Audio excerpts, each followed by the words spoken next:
Okay, I'm back. If you noticed here, I ended these tracks very bluntly. And so what I need to do is I need to soften the incline. So instead of just having, let me move my mirror around, I'm sorry. Instead of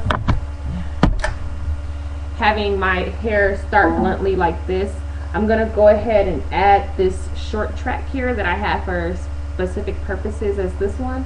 And I'm gonna go ahead and instead of having it go straight down like how it's going, I'm gonna move it to the side. Okay, so ordinarily I probably more than likely wouldn't do something like this because it will leave like a little gap here, but because there's gonna be so much hair on this side, because all this has to be covered up with weave, I'm gonna go ahead and leave the gap because it's really not gonna make a difference. I mean, the wind is gonna blow and you are gonna see it, but I really don't care. So I didn't leave hair out along my edges purposely. Give my edges a break. Actually, you know what? I'm gonna see if I can find a shorter one, because that would help me out a little more. I have a lot of these little ends. Okay, here's one, and it's tapered too, so that helps out a lot. So I'm gonna go ahead and figure out how I wanna do this, and I'm gonna more than likely go like this. See? And now it's softer. Instead of going straight down, it's going up to the side. So I'm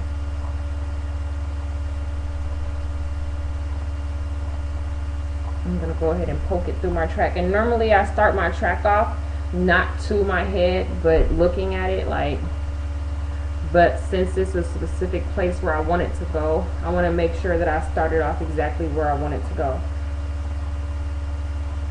So I'm gonna pull my track back like I normally do. And I'm going to go ahead and sew this. So if you notice, I pick the string up while holding my track down. And I do that because it's a specific way that I want my hair to lay. And if you don't sew it the way that you want to lay it, it's not going to magically do it on its own. So I'm going to go ahead and lock this up.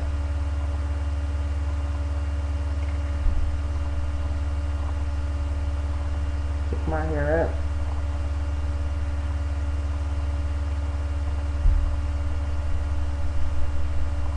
up. Okay, and then just to soften it out, I'm gonna pull it back down and just blend it in with the other track that's here.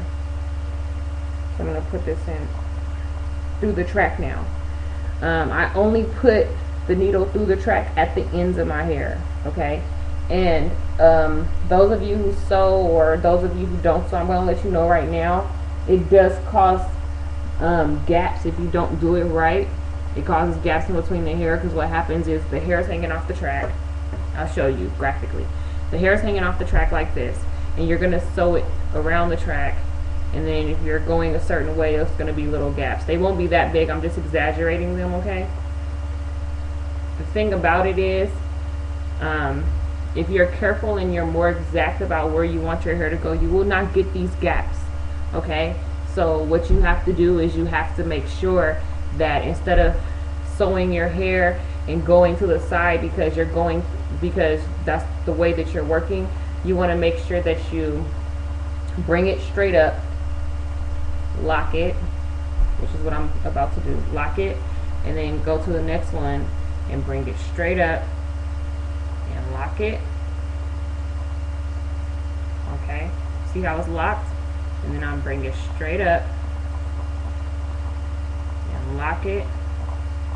And then that way, that helps to minimize the gaps. So now your hair is locked and now you don't have any gaps. And that's how you sew your hair so that you don't have gaps. Now why I did this with the needle that's on my head, I have no idea, but now I gotta take it all slow.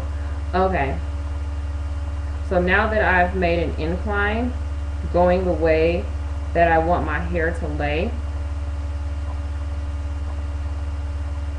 great, going the way that I want my hair to lay, I can go ahead and cut this string off and tie it off, and then I can go ahead and start with the next piece of hair and then bring it up. Okay, you see how I start here and then bring it up this way?